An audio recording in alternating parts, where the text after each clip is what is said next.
Westfield Memorial Hospital provides high-quality health care to residents of Western New York, offering patients the most sophisticated medical advancements while keeping the ease and familiarity of a community hospital. Support for Chautauqua Sunrise has been provided by WRFA 107.9 FM, Jamestown's public radio station, streaming online 24/7 at WRFALP.com.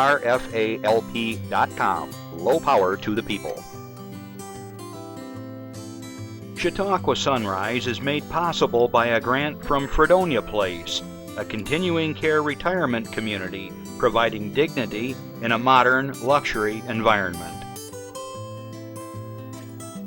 Meter's Restaurant, a family tradition for over 50 years in downtown Ripley, is a proud supporter of Chautauqua Sunrise. Meter's provides all-day dining, banquet services, and custom catering, specializing in pie.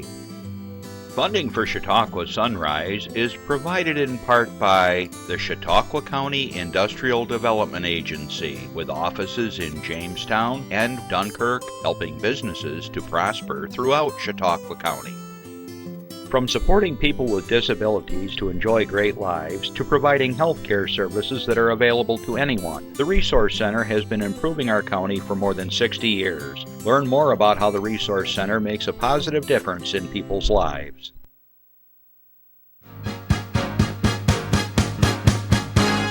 From the Access Chautauqua Studios in Mayville, it's Chautauqua Sunrise. Chautauqua Sunrise is hosted by Doc Hamels and supported by the award-winning volunteers at Access Chautauqua.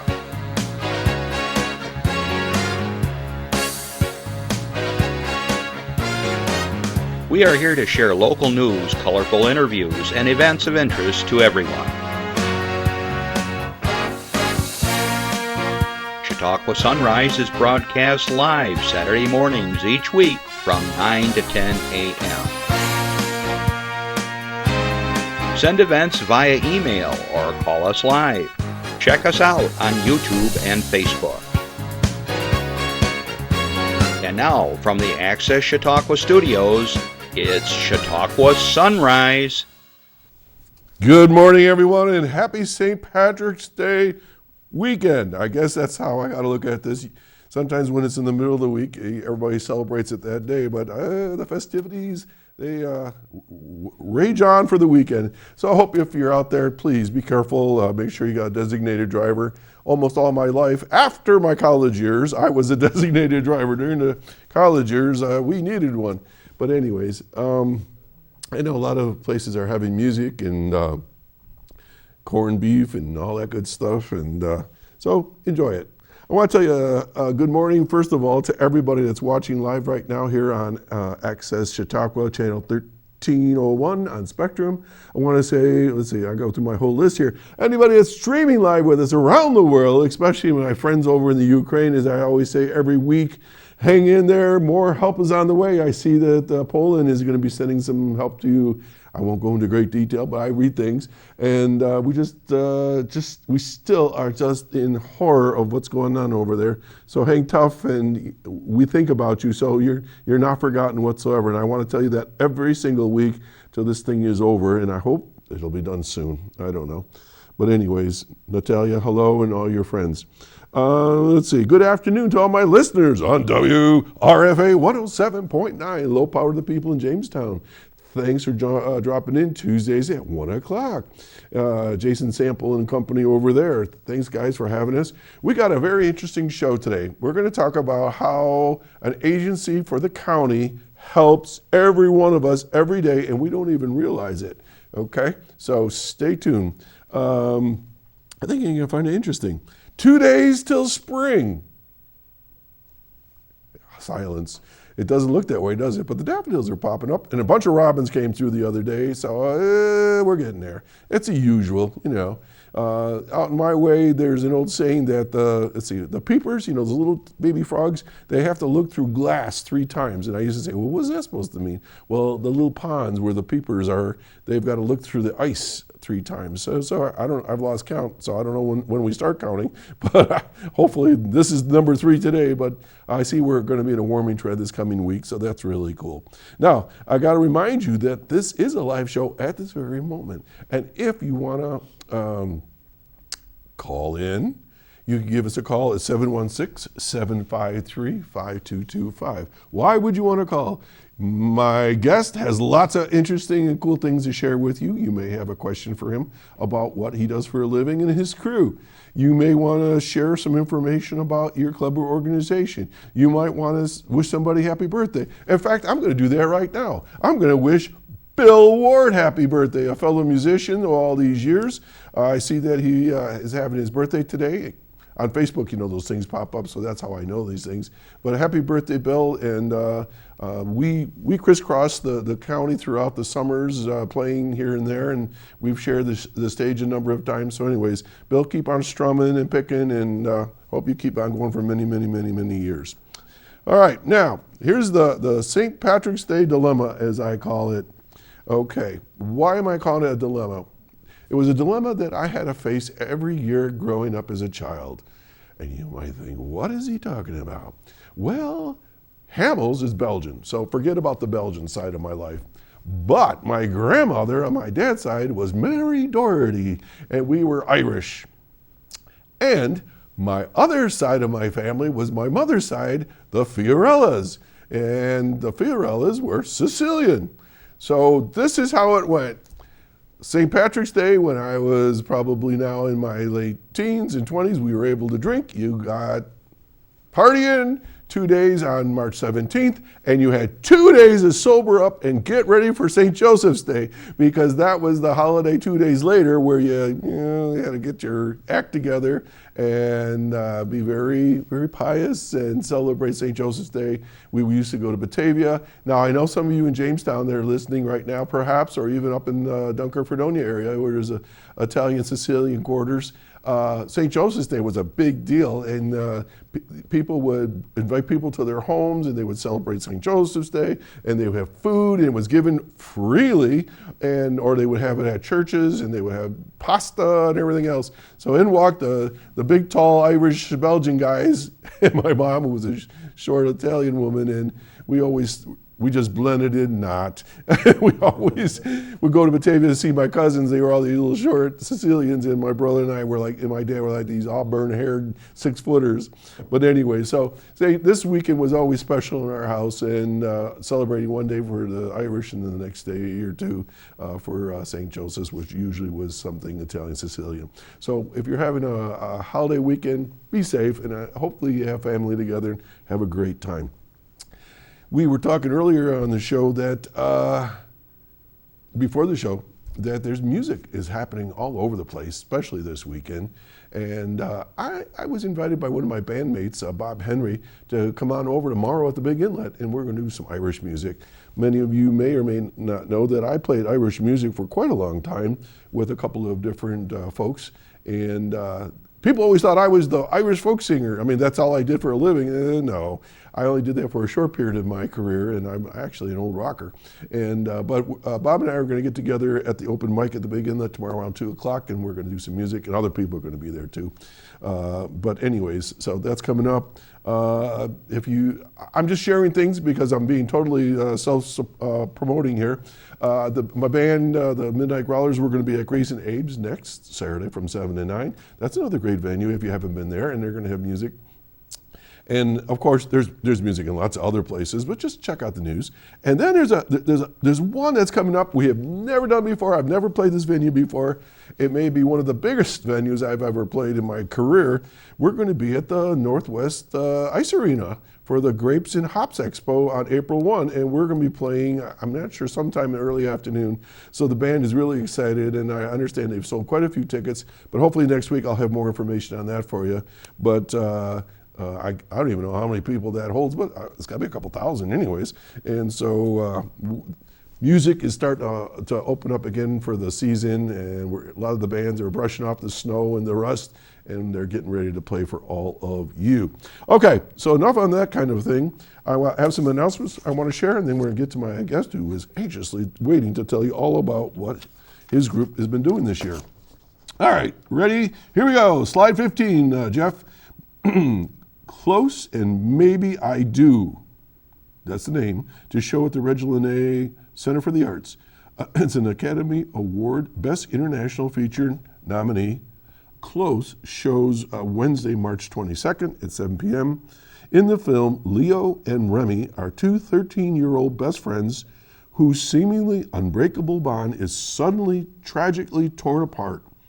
Winner of the Grand Jury Prize at the Cannes Film Festival, Lucas Daunt's second film is an emotionally transformative and unforgettable portrait of the intersection of friendship and love, identity and independence, and heartbreak and healing. Say all that 10 times fast. The film is presented in French with English subtitles. Close is rated PG-13. It's 105 minutes long. Then the romantic comedy Maybe I Do. So you had Close, that's going to be the 22nd, and Maybe I Do is going to be March 25 at 8 p.m. In New York City splendor, Michelle and Alan's romance is at the point where it is time for the parents to finally meet. But now, face to face, the dinner quickly spirals out of control as the parents realize each spouse is sleeping with the other. Let that settle in for a minute. This sounds like Meet the Fockers. Remember that movie? That was that crazy thing? Trying to hide the affairs from the kids, their antics turn the night into comedic chaos. The film stars Diane Keaton, Richard Gere, sounds good, Susan Sarandon.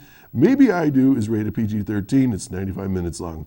Okay, usually the tickets are $7, and they add $1 for restoration fees to keep the place up and looking good. You can get the tickets from 12 to 5 on Mondays and Fridays at the box office and 12 to 8 on Wednesdays, or give them a call at 484-7070. That sounds like a wild movie. Okay, moving ahead. Something else that's kind of interesting. Yesterday and Today, it's called. Here we go. All right, this is over at the Reg Lenny. Also, Yesterday and Today is the interactive Beatles experience. You might have heard of this band. They were this kind of niche little band from the 60s that sold like a bazillion records. Okay, it's the nation's most innovative and unique show utilizing the works of the Beatles. I saw a preview of this. It looks really interesting. Through requests and memories, Yesterday and Today tells the audiences the story of the Beatles catalog. The band, anchored by brothers Billy, Matthew, and Ryan McGuigan, perform as themselves and leave the song choices completely up to you. So I guess, well, here goes. This is how it happens. The set list is created as the show happens based upon the songs chosen by your audience. You, the audience, or your audience. And the reasons that you chose those songs make up the narrative for the evening. Every show is different, every show is interactive, and Yesterday and Today, the interactive Beatles experience proves that the Beatles music truly is the soundtrack to our lives. You know, I was thinking about how long ago the Beatles played, and I thought, holy cow, it's like a long time ago. I mean, I was only like, 12 years old when they first came out, and it's over 50 years ago. But you know, a lot of bands still play their music, and as you can see, there's a lot of these moving bands that go all around the country doing the Beatles, and this is just kind of a unique type of thing. All right, so tickets for Yesterday and Today, the interactive Beatles experience. Once again, you can go to the box office. I keep saying post office, box office, and check it out at the Reg Lenny. That's coming up on, March 23rd. All right. Now, here's this kind of an interesting one. All right, let's see. This is the Master Gardener Help Desk.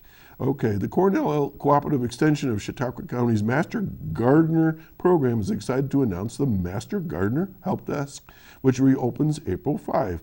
Now, why am I talking about this? You know, this is Chautauqua Sunrise, it's a TV show. Hey, we share everything here, and I'm a gardener, and I want to know more about some things sometimes. And I know many of you like to plant gardens, and whether it's vegetable or flower, so have a listen. Okay, Chautauqua County Master Gardeners are ready to help with your gardening questions, plant or animal identification, or other gardening issues. Bring your questions to the helpline by telephone, email, or walk in on Wednesday noon to 2 p.m. starting April 5. So any Wednesday you can do this, and continuing every Wednesday during the growing season. That's pretty nice. Our garden experts will review your request and set you in the right direction. Also, as an extra bonus, if you bring in a soil sample of your garden, their garden team will test for pH. pH is important for the absorption of nutrients in your soil. All right, and it's all free. How cool is that? All right, so who do you contact? 716, here we go, write it down, 664-9502. Okay, I'll give it to you one more time, 716-664-9502, extension 224, okay? And they'll get you to the Cornell Cooperative Extension Desk. Now you might say, gosh, I didn't have a pencil or paper to write this all down. This show's gonna be on YouTube for like a million years, so you can just search this show and it'll come right back up for you and you get all the information. Okay, so good stuff. Not long ago, I was out in the woods and I was looking and I saw some scat on the ground and I thought, ooh, that looks like a bear. And then I realized, no, it's not a bear, and it was coyote. And so if you have questions about animals in your neighborhood or out in your woods, you could contact them for more information. All right, continuing on, slide 17, Roger Tory Peterson Institute opens 2 new exhibitions. They're called Hope is the Thing with Feathers, Contemporary Women Nature Artists, and Alex Warnick, The Art of Observation, are on display at the Roger Tory Peterson Institute through June 11th. Hope is the Thing with Feathers, Contemporary Women Nature's Artists, that's all the title. It includes works by 5 women whose art practice explores the powerful and fragile nature of birds and the ecosystems in which they live, featuring the work by, I apologize now if I mispronounce anybody's name, Bela Arita, Caitlin Davis, Carmen Osterman, Jenna Lynn Spear, and Liz Wahid. The exhibition encourages us to encourage the ways in which humans leave an indelible impact on the natural world and the ways in which we are affected by nature in turn. Okay? Alex Warnick, The Art of Observation, features work by Alex Warnick, RTPI's inaugural Artist in Residence. The exhibition includes 6 paintings that Warnick created based on her research of the Peterson collection, as well as her insights into Peterson's work and career. The exhibition opens March 17th, yesterday, from 6 to 9, and will include live music, which is past now. Let's see. So anyways, where is this place? 311 Curtis Street in Jamestown, New York. It's open Wednesday through Saturday from 10 to 4 p.m. and Sundays 1 to 5 p.m. And if you're interested, contact Jill Bornan and at 665-2473.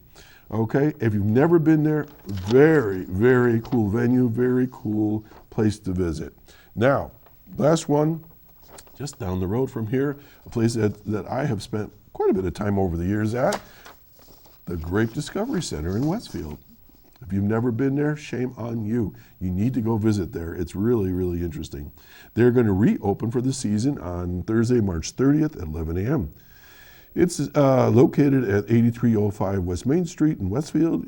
Many people remember it as the former Ford dealership. Conveniently located beside a vineyard on Route 20 outside the village of Westfield, this center promises to delight visitors, young and old alike. The Stanley Starr Family Exhibit Room tells the story of the evolution of the grape industry in the region. Sample wines produced in Lake Erie wine country in the tasting room are available. When warmer weather arrives, you can go and enjoy grape juice slush or wine slush drinks. Outside, adjacent to their tasting room, is the Steve Barron Memorial Patio overlooking the escarpment, where you can experience an up-close view of grapevines in a large vineyard. A lot of people don't understand how grapes are grown in the process, so it's really interesting. The wine bottle fountain adds a touch of relaxation for those choosing to sit and sip a spell. The gift shop offers an exciting variety of items not easily found in other local stores, including locally made food products, Amish gifts, specialty candy, and gifts by local artisans, to name just a few. And local wines are available for purchase by the bottle in the wine shop. Okay, so if you're interested to visit there, the seasonal hours are going to be Thursday, Fridays, and Saturdays from 11 to 5. And if you want to call ahead, you can give them a call at 716-326-2003. 716-326-2003. And that's on Route 20 between Ripley and Westfield. And seriously, if you haven't been there, take the kids. It's interactive. They got things for the kids to do there. You probably spend a half hour there, and then you can look around the gift shop. Very unique things. All right, we're going to take a little breather. We'll be right back. Stay tuned. We'll be right back. I don't think that many kids in my son's school even do it. He makes fun of his friend who vapes. He would never try it. She's into soccer. She's on the honor roll. She's just not the type. No way. No way. No way. No way, my kid would never vape. Get your head out of the cloud. Today, nearly 8,000 kids will start vaping. Maybe even yours. Learn about the dangers at talkaboutvaping.org. Okay, welcome back. If you just joined us, I'm Doc Hamels, and you're watching Chautauqua Sunrise. I want to welcome back my guest, who's been here a couple times before, if I recall, Mark Geise, and he's got a long title. I'll let you tell you all about it. But Mark and his agency are one of my underwriters, and we so appreciate your support. And we try to share all the good stuff that you guys do. So Mark, welcome back. And we're going to talk about the Chautauqua County Industrial Development Agency. That's a mouthful, but what's your full title? Go for it. Deputy County Executive for Economic Development, meaning I manage the planning department for the county, and then also the Chief Executive Officer of the County of Chautauqua Industrial Development Agency. So kind I'm of the a CEO of the two-level IDA. type Yeah, I thing. wear two hats, county hat and an IDA hat. So what are we going to talk today? Both or just one? Whatever you want to talk about. Okay. Yeah. All right. So Mark, you were on here before, and it's at least your third time, I think, isn't it? Yeah, at least that. that. Yeah. And one of the things that I mentioned before the show is, and in my opening comments, that a lot of times people don't even know how government works on their behalf in this area. So, I mean, we see snowplows go down the road. We see the sheriff's department zooming around and keeping us protected and so forth. But you guys are kind of invisible, sort of. And so what do you do for the everyday person? Well, let's talk about the IDA. Yeah, sure. You know, when you hear about a company locating here, or a company expanding here, or a company upgrading their technology, and you hear about the state coming in and offering incentives, we are a part of that. So that doesn't just happen. Typically, there's it could be months or years even in the making for these projects to happen. So really what the IDA does is it works with developers or existing business owners to help them figure out how to finance these upgrades, and in many cases we'll provide incentives for them to do that in order to create jobs and invest in the community. So, it could be anything from a manufacturer to something like a hotel, like the Harbor Hotel, or it could be a food processor. I mean, there's all kinds of different companies that we help. So you usually hear about it after it's happening, but you don't hear about it. And we're sworn to secrecy, so there's a reason why, because they don't want that public until they know it's a done deal, Right. and then it comes out. But there's in many cases a year or two, in some cases, of lead up to that. Okay. So, on my way over here, I was thinking about you guys, and I thought, you're sort of like the Johnny Appleseeds. You have a vision that someday you want a bunch of apple trees for people to enjoy. Well, you sort of like are the guy that helps plant these seeds and these thoughts and cultivate a company. I mean, is that sort of the same idea? Yeah, absolutely. I mean, we have to, and we do, I think, a pretty good job of getting the word out about Chautauqua County, about it being a good place to do business in this case. And so it's on their radar. And so, and in some cases where, we get requests from the state that there's a certain developer looking for, a certain size building with certain attributes, or a parcel of land with certain infrastructure, and we're responding to that, but we're really setting the table for the developer to want to come here and take a look.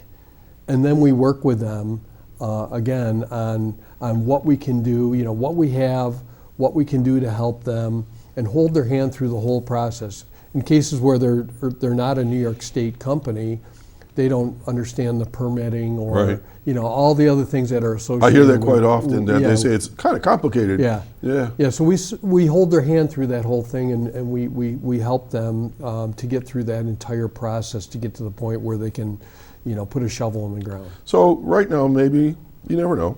I never know who's watching the show, because we cover everywhere because we're streaming live.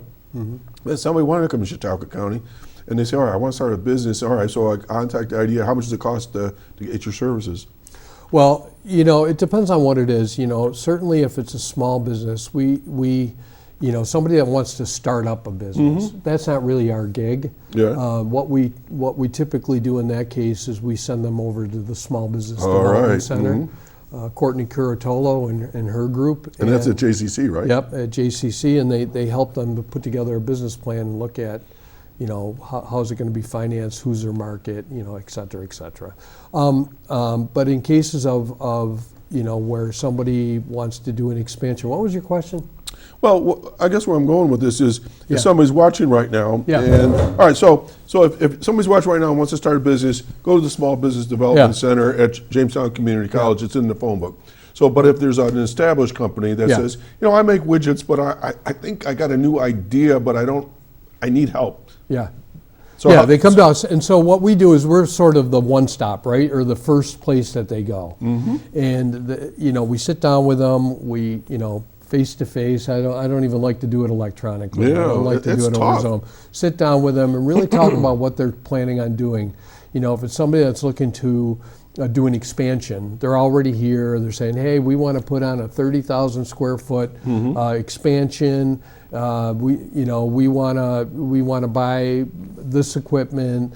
We estimate this is what the cost will be. How can you help us? Right, and so my question was, do you charge them for that service? Okay, so there's not a charge for that, but like if they actually end up getting a loan from us, there's an application fee. If they end up wanting to get incentives, which are the tax breaks, there's mortgage recording tax exemptions, there's sales tax exemptions, and then there can be property tax exemptions for the right projects. And yes, we charge 1% of the total project fee. 1%? 1% of the That's total, not going to break anybody. Total project. Well, if you look at what the savings are, so we do a whole breakdown of what their costs would be without these incentives, and what the savings are, and then and then you work in the fee, because there's attorney's fees and there's, IDA fees. The savings is substantial. Right, there's a good trade-off there. Yeah, absolutely. All right, so people get in, and I don't want to speak for the world, but I think sometimes people think you just go to these agencies and you're all going to just hand over everything for nothing. You got to have some skin in the game. Yeah, no doubt. When we have a substantial, we have actually 3 different loan funds, but we have over $20 million in assets in our loan fund. Just after COVID, we were awarded a $10 million grant from the Economic Development Administration to start up a new loan fund. But we've got these funds to lend out to companies to help them, and we certainly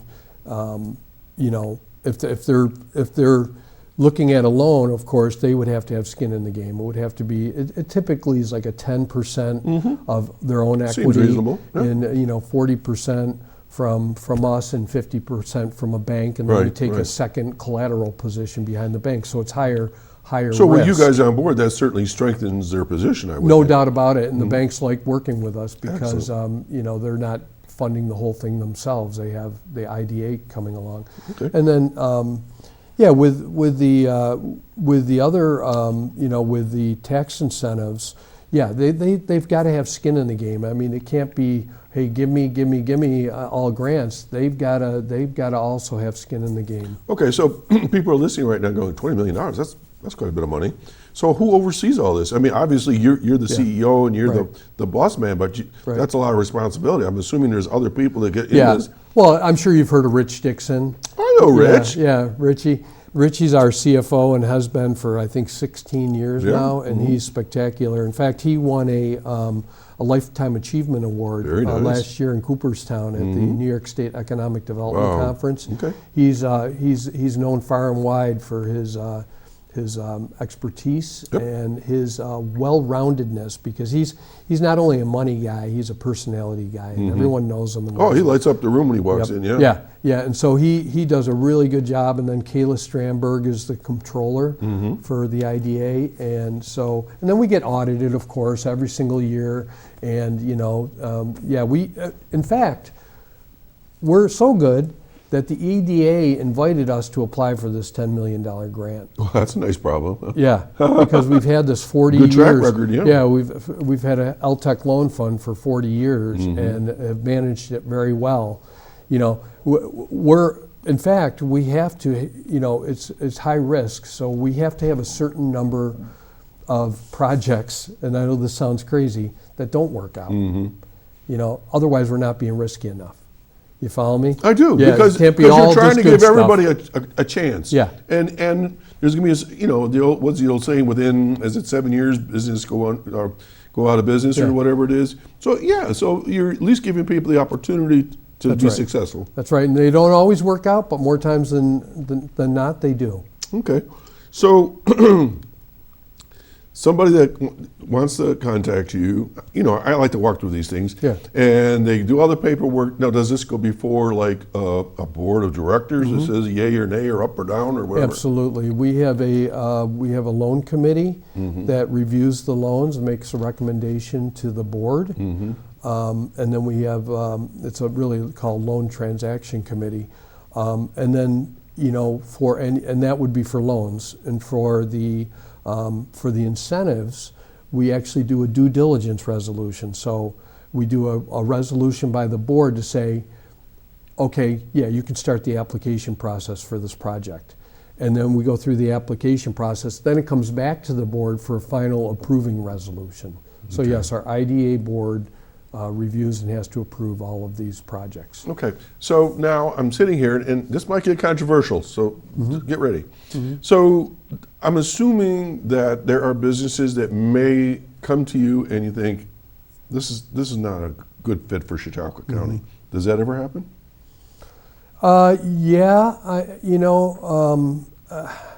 I'm sure it does. I can't recall one in my 5 years with the IDA. Okay, That has so really let me come push to a little us. harder then. So we've been reading about, and I'm sure you as well, is the whole cannabis industry.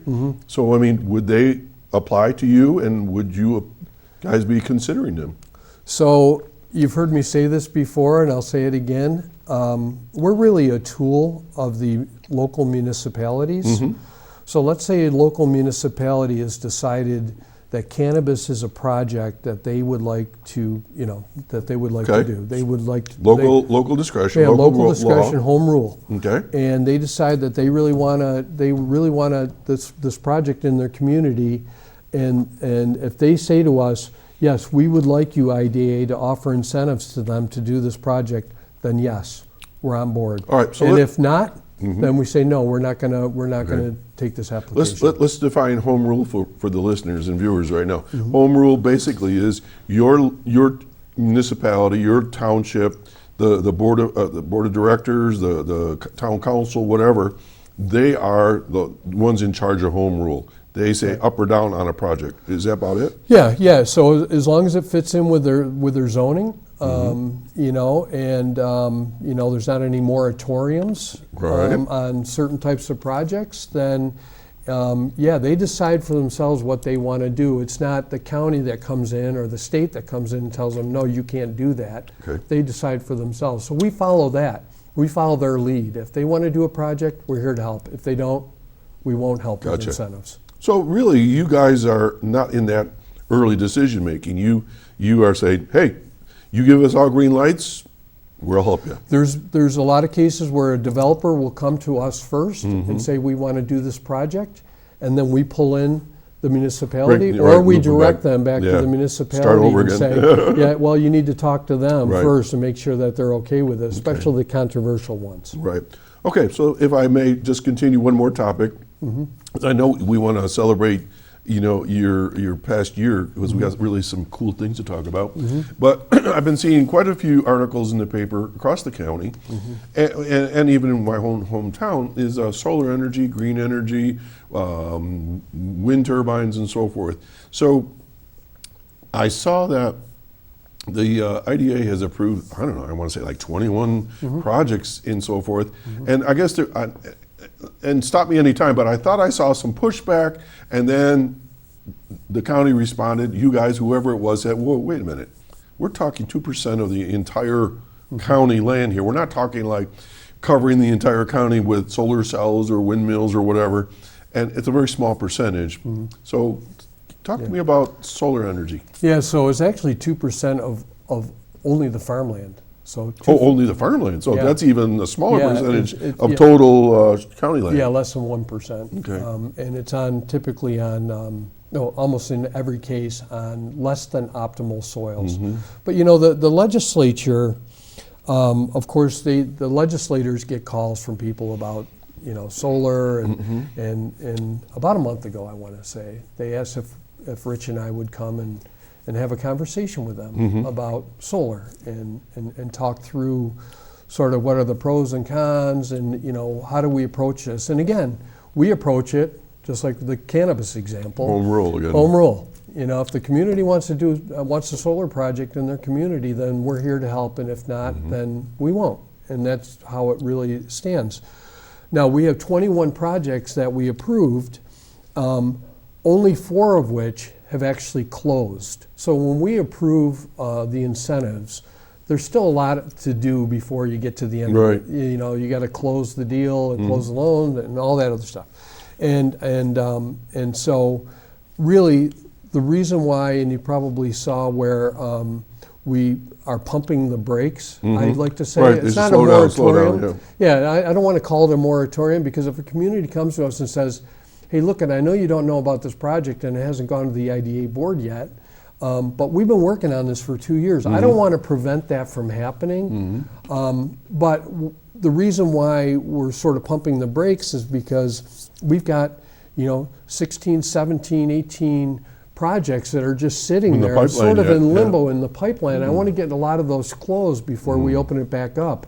And also, you know, I've said this too, that really the number of requests for solar have ratcheted down substantially. So we're not getting nearly the requests that we were a year ago or 2 Why years is that, ago. do you know? I think, you know, I don't know exactly, but I think part of it is probably the grid. You know, they Yeah, they can only take so much, you know. Yeah, their interconnect. Overproduction Yeah, now. their interconnect agreement, and I'm sure that the transmission carriers are sort of like, well, they're probably thinking the same way we are. We've got all these, you know, these dozens of projects in the pipeline. We probably need to, you know, get those. Slow it down a little yeah, bit, slow it yeah. down a little bit to see who's actually going to connect and who isn't. Okay. At the end of the Because day. you know, every day it seems like I see a new product that's incorporating green energy, whether it's solar batteries or electric cars. I think I've even seen semi trucks that are, over the road trucks that are they're going to be solar, electric, or whatever. And so electricity's got to come from somewhere, and so on. Well, I'm sort of agnostic to the whole thing, but at the same time, I recognize I went to a conference in Albany a couple of weeks ago, and they talked about the grid, and it's a little scary that I don't think that you can just transition away from the traditional fuels without hurting yourself, because we can't rely right now. We don't have enough battery storage and other storage capacity. Even the minerals and things, the components to make the batteries and stuff, right? That's right. So I think that they need to really, maybe really think about this transition and be careful about it. Right, and I think most people I've talked to kind of feel the same way. It's sort of like, this is an option, this is a supplementary type of thing that over time could grow if we do it well planned. Exactly. So getting back to the 21 solar projects that you've kind of looked at and so forth, these mostly are small ones, like 5 acres, 10 acres, something like that? Well, no, they're 5 megawatt. A lot of them are. So what is it? But that's like more like 40 or 50 acres. Okay, all right. Each of those. Now the panels themselves only make up maybe about half of that land, because there's setbacks and other things. Okay, and roads, you got to get in and out of there. Yeah, exactly. Except for the Connect Gem project, that's South Ripley. That's in South Ripley. That's a much larger project, but most of them are these smaller projects. Okay, because I think people in the earlier years, when they heard about the South Ripley project, which I think is going to cover like 1,200 acres total, I guess somewhere in that range, that's the rule of thumb for all these projects. But most of them are just sort of like mom and pop, small farmland type things, right? Yeah. So we're not going to be covered in solar cells, in other words. No. In a lot of cases, it's land that the farmers have tried to grow crops on, and have proved not sustainable. Right. And this is another revenue source for them, because of course in most cases the land gets leased. Right. And they have an ongoing income over time, and it It's really their land. supplements Do what they want land. with it, yeah. Exactly, and supplements their family income. Okay. Earlier you mentioned the word incentive that you can provide. So the $20 million that you have, is that where the incentive money comes from, or? No, the incentives are tax breaks. Okay. Okay, so tax breaks is not cash out to anyone. Okay. And it's money that you keep. Well, yeah. So okay, think about that. I'm going to try to put it in the simplest way I can. So if you do an investment in a property, you build an addition on it, and all of a sudden your assessment goes up, I'm making this up, $1 million, right? And now you've got to pay taxes on that extra $1 million, right?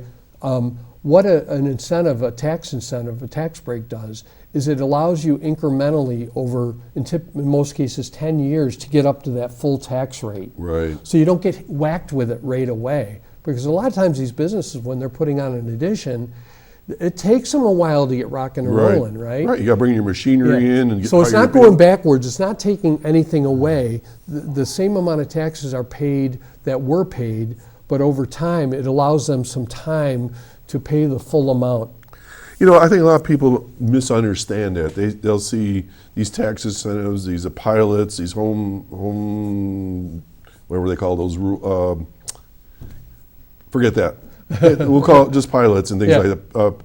Payment in lieu of taxes. Yep. And they look at it negatively, but they don't understand that if you build a new house today, you're not assessed right off the bat at 100%. If I remember right, I think you're assessed a little incrementally as well. At least at my house, I remember I over time the assessment went up because we were finishing the house or adding the driveway or whatever. And so they don't, as you call it, whack them right away. Right.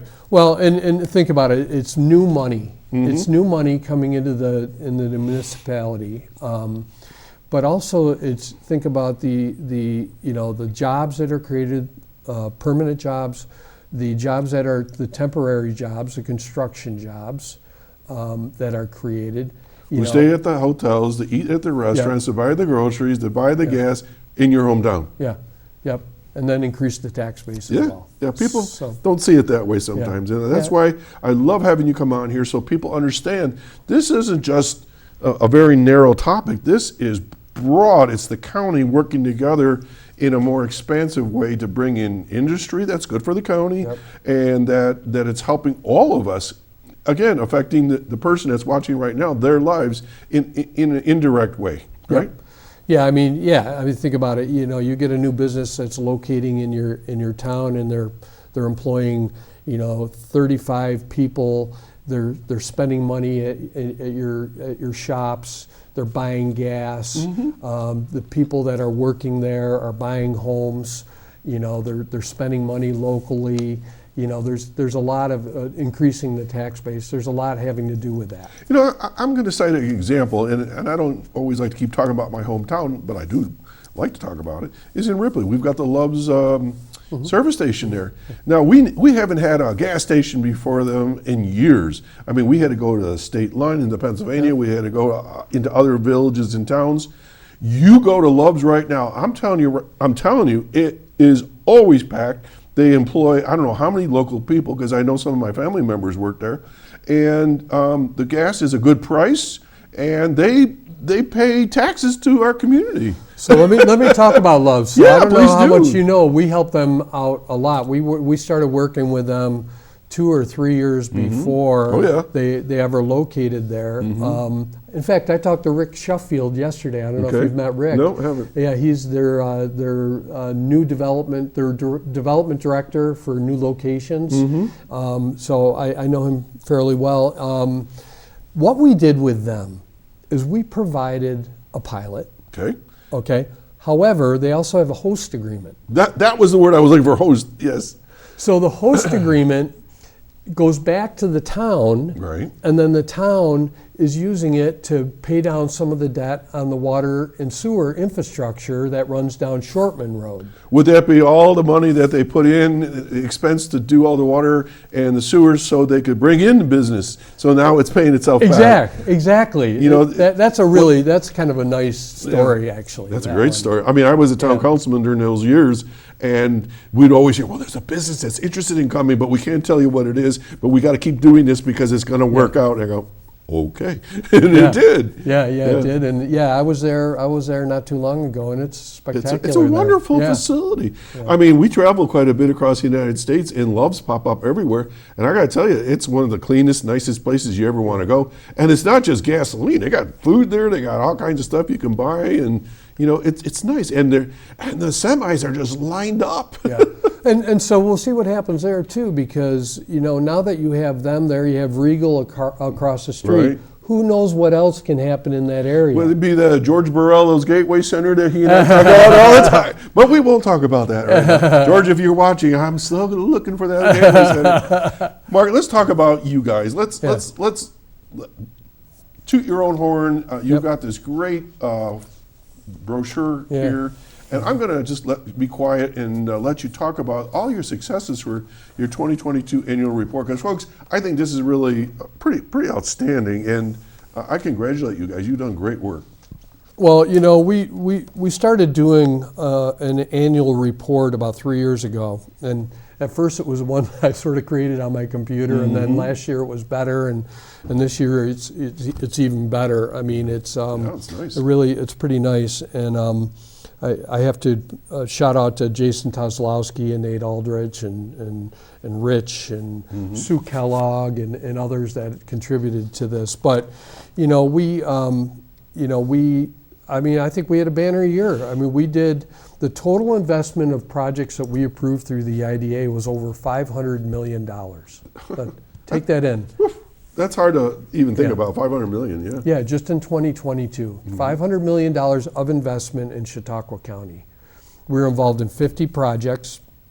Of those 50, there was 17 loans. I talked about the LTEC revolving loan fund and the That's been around EDA forever, CARES Act. right? LTEC, Yeah. And so we did 17 different loans helping businesses. A lot of times it's working capital, stuff that they need to survive. And we've really stepped up our game in terms of grants. Okay. Now we've got the Partnership for Economic Growth, and I want to talk about them a little bit. But we've really got sort of a grant machine now. Almost $8 million in grants we brought in just in 2022. $8 million in grants. So through our efforts of these projects that we've approved, either loans or or incentives, whatever, it will create 363 new jobs. Wonderful. So new jobs, 363, and retain 774. So that's over 1,000 jobs either retained or created. And we always say in our business that a retained job is just as important as a created job. Absolutely. It's not a minus. Yeah. You know, and I want to say this right now. You know, you go out and you talk to people out in the street and they grumble. You know, New York State this and New York State that, and Chautauqua County we're losing this. They don't know what they're talking about a lot of times. Right. And that's why I want you on the show to say, you just created all these jobs and you maintain those that could have gone somewhere. Yep. And in fact, you know, I go out and I talk to a lot of businesses, and the number one complaint or challenge for them, I should say, is that they're having a hard time finding people to fill open jobs. And I won't go into that rabbit hole right now, but there are jobs. There's a lot of jobs in this county right now. There's a lot of jobs. And there's a lot of opportunity for people to come here and get a really nice job and make And the cost good of money. living is a lot better here than elsewhere. Oh yeah, You know. yeah, and there's a lot to do. You know, some of the highlight projects. You know, we already talked about ConnectGen. That's a $350 million project. Electrovia.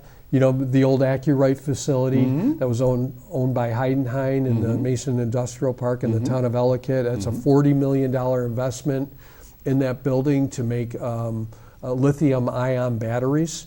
That's a big deal. Big deal these days. It's a big deal. You know, we've got we approved 10 5-megawatt solar projects. I already talked about the loans that we did. People like Heritage Ministries, we helped. The Dunkirk Movieplex, Coalcraft, you know, Coalcraft's amazing. The Bemis Point Inn. So you're talking about all walks of life. Oh here. yeah, all sectors. See, I think Yeah. when you say industrial, I Yeah. think people, you got to change your name. Yeah, or get a I know new, we do. You know, like Chautauqua Rockers or something. You know, you got to come up with because I think people think of always manufacturing, but you just told me names that you can cover everybody. Yeah, we were just talking about that in Wineries, Albany. Yeah, we were just talking about that in Albany. Ghost Fish Brewing, you were just talking about the over in Westfield. Yeah. Grape Heritage Center. Well, they're locating in there. Awesome. It's a $166,000 investment, more than that. That's just what we approved. What else? The White Inn, Oh my gosh, yes.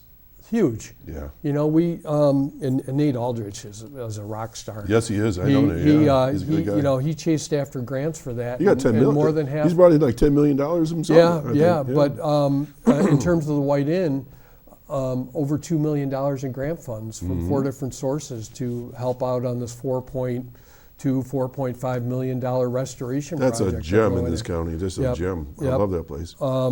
You know, we've been working on the Silver Creek School. You know, that Region 9 backed out, but we're talking with some other And you're talking about that old school Yeah. that looks like you should use for a Stephen King movie, right? Yeah, exactly. Yeah. But it's got good bones. It's got to have. Yeah, you know, I'm not holding my breath that that'll ever be restored. But that money, the $1 million we got from the state through the Restore New York program, could be used to either do some kind of hybrid where they retain part of the structure, Sure. maybe the entryway, like Right. they did at the Blue Cross Right. downtown in Buffalo, or demolish the whole thing and Right. build something new. Well, we'll see. Still there. Yeah, but it's still there, hanging out there. You know, collaborating with Dunkirk and Jamestown, we helped out with the $10 million DRI that Dunkirk got, the Downtown Revitalization Initiative. Wonderful. They were awarded $10 million. So, you know, we've been very active in assisting them. You mentioned shovel-ready sites. We said let's talk about that briefly. Yes. So what does that mean? So developers are getting more and more, I guess, impatient about how long they want to wait before they can actually put a shovel in the ground, start building. And if you don't have a site under control, assembled infrastructure, right place, all of that, ready to go, you're going to miss out. Because they're we want to get in there, we want to get to business, you know. And so as much as you can do in terms of controlling the site, having a road water, sewer stubbed in, all the environmental due diligence undertaken, the archaeological stuff done, permitting as far along as you can get it so that a developer can go, yep, I like that site, boom, let's get going and get to work. So how many of these do you have? Well, the county has 3 industrial parks, but we have very little land left in them. We have Mason, we have Mason's town of Ellicott, Right. Stoneman out in Bust-Eye, Right. and Chadwick Bay up in Dunkirk. Okay. And we've only got about 80 acres right now in Chadwick Bay and Mason, and so we're running low on inventory. So are you looking for land? Yeah, so we've done a big analysis of land around the county. We've started out with dozens, and we've narrowed them down, and we are currently looking at several parcels, and one in particular, 150 acres, that we're zeroing in on. The county allocated $4.8 million of ARPA money towards it, plus some capital projects money. The IDA is putting in money, and we're chasing after grant funds. So we're hoping that in the next 6 to 8 months, maybe, we can actually come out and tell people what we're doing. Wow. Okay, while we still have some time, let's talk about some goals that you have for the coming year or two. Yeah, and I also want to just say something go real ahead. quick about the Partnership for Economic Growth. Certainly. That's a public-private partnership. It's supported through the Northern Chautauqua Community Foundation, the Gebby Foundation, the Ralph Wilson Foundation. It brings together over 60 sort of partner organizations, over 100 economic development stakeholders. It brings us all together to sort of, agree on and chase after projects that we all agree are important to the county. And there's 5 different work groups, and the money we pushed out over $400,000 to communities to help support projects. Wow. Things like the Chautauqua River Strategic Business Plan, and there's 5 projects that are going to be implemented there. Mayville, we worked with them on the Mayville Strategic Plan, and there are 3 projects there that are going to be funded, and there are a bunch of others.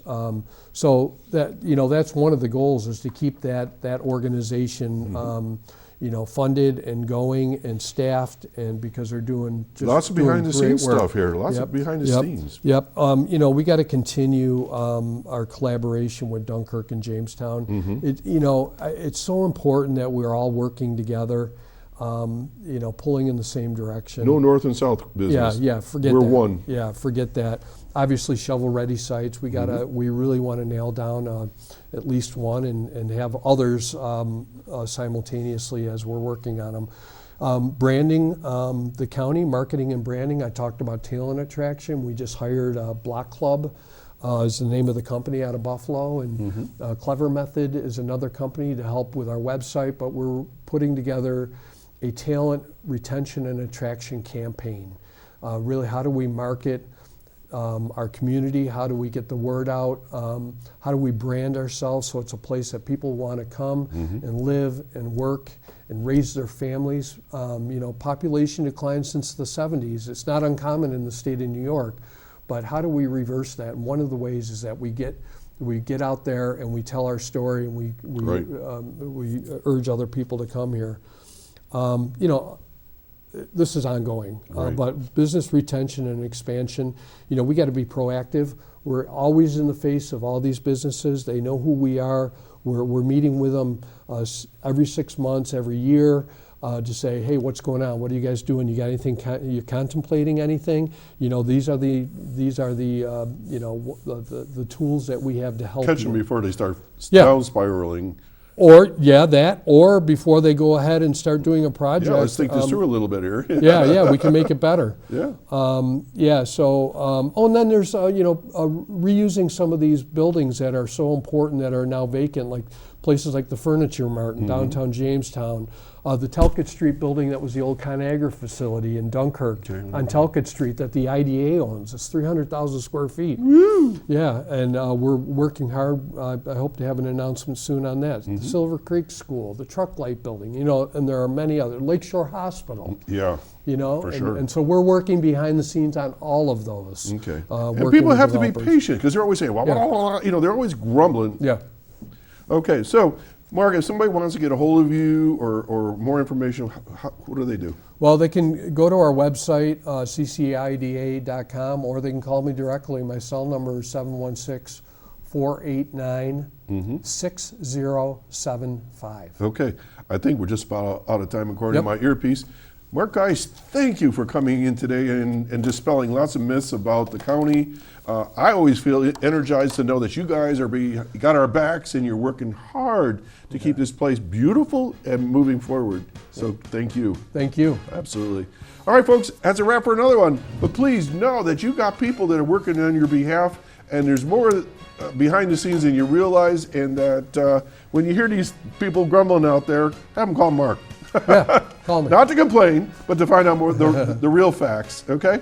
We're going to do this next week right here on Access Chautauqua, 1301. Have a great St. Patrick's Day, St. Joseph's Day weekend, and we'll see you next Saturday. Bye now.